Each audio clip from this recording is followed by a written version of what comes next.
પૂજા કરવા થઈ ગયા છે, કઈક ઠુંગો પાણી હોય તો મંગાવો. બસ ઠુંગા પાણીની તૈયારી કરો.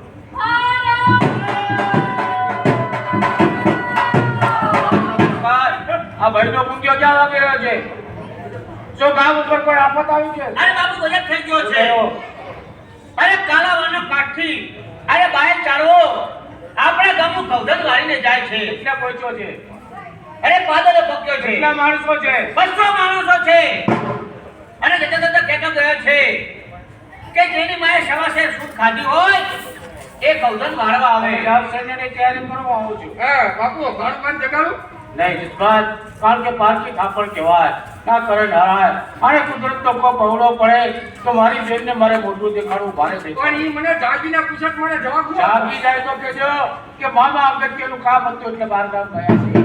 નીચ ભાયર ચાળવાએ આજે બાપ દાદાનું જૂનું વેદ ફરી પાછી તાજું કર્યું છે.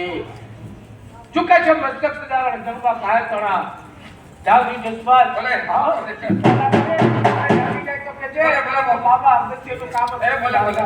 શુદ્ધ જગાઈનો શ્રી સન્માન ભાવ છે.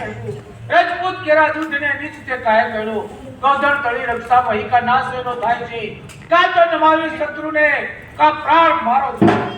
મારા હાલા મગજ રાય રંગમાં ભંગ પાડ્યો. હવે અમારું ઓલું હિંગનું ઝાડ નો હલે તો ઉપરવાળાની મહેરબાની. એ વડવાળા હવે મારી લાજ તારા હાથમાં છે બાપા.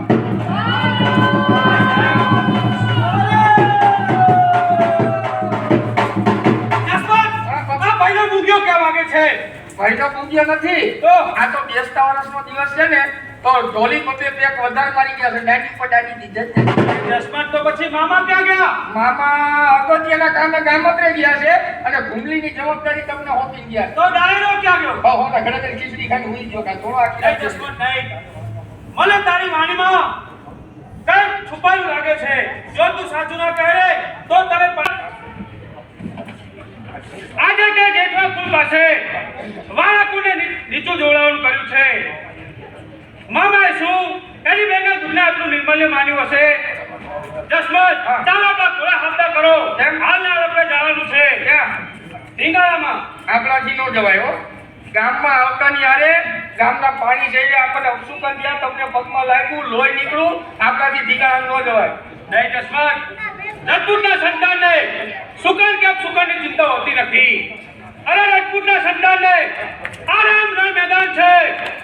આવા સમયે વીર ગતિક બેસેની આરામમાં કાં તો વિજયની વારમાં લઈને આવશું દરબારમાં કાં તો મરીને ભેટશું દેવના દરબારમાં. જય સુરત દાદા. હાલો તમે રખપૂછો તો અમે ક્યાં તરબૂચ છીએ? દુશ્મનના માળા નહીં મળે તો ચાર પાંચના આપણાના ભોડા કાપી નાખું બાકી નો મૂકવા.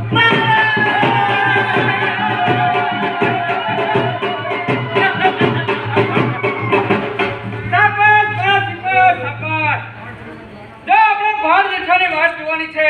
જો એક વેળા આપણે અહીંથી નાસી જઈએ. ચિંતા કરો માં મોટા ભાઈ. ભાઈ જેઠવાની બહાર આવતા પહેલા તો કાળી રાત્રિના અંધાર સામે રહીને ખખડાનું ઓટ છે. એને આપણે ઓળંગી દઈએ એટલે આપણે પાછા કુપાર છે. કોણ ખાય છે? અરે કદાચ સામ સામાજા ભેગો થઈ જાય ને તો શ્રીની બોર્ડમાંથી સટકું અને ભાણના પંજામાંથી સટકું બે એક છે. માટે જ કહું છું આવા સાથીદારો લઈને ચાલો. હવે નાસીને ક્યાં જશો કરો તો તારો અમારા દેશનું તેને હરીને ક્યાં જશો? ચંચેડિયા સપને હવે મૃત્યુથી ડરીને ક્યાં જશો? આ ભાણ જેટલો આવ હું તારી જ્યાં જોતો હતો.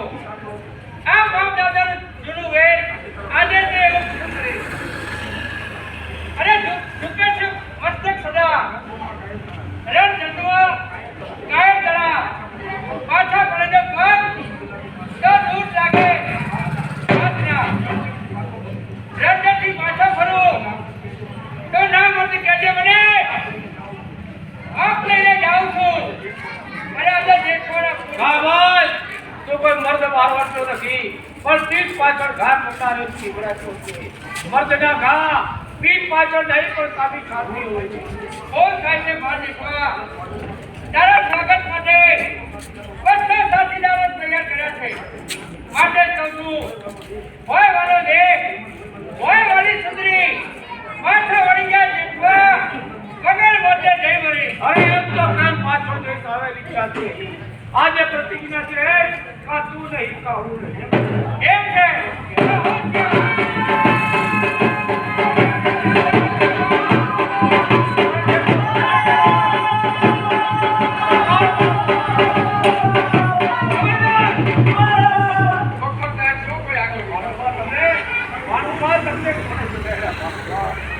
મામા મને એના કાળે જગાડ્યો છે વાત કહું મામા તમે અત્યારેથી ગાળ લઈને જાઓ હું દુશ્મનને રોકી નાખીશ વાળુબા આ નીચ બહાર ચાળવા પીઠ પાછળ ઘા કરનાર છે હું તમને એકલા મૂકીને નહીં જાઉં મામા આ વાતો કરવાનો સમય નથી જો તમે ના જાઓ ને તો તમને તમારા ભાણાના સમશે ઘણા આકરા સોગંદ દીધા ભાઈ હું જાવજો જસભાઈ તારા ભેરુબંધની સંભાળ રાખજે કારણ કે આ બહાર ચાળવા પીઠ પાછળ ઘા કરનાર છે હો. ચિંતા કરો. ભાઈઓનું ધન ગામમાં પહોંચાડીને પાછો ચિંતા કરો માં ચોરના પેટને હમણાં બનશે વળ્યું ઠેકવા એ જસમા એ તુતારો દેમાં સમજે એ! દે તુતાર વાત કરી દે આય તારા ભેળું મને સમજાને લઈ જા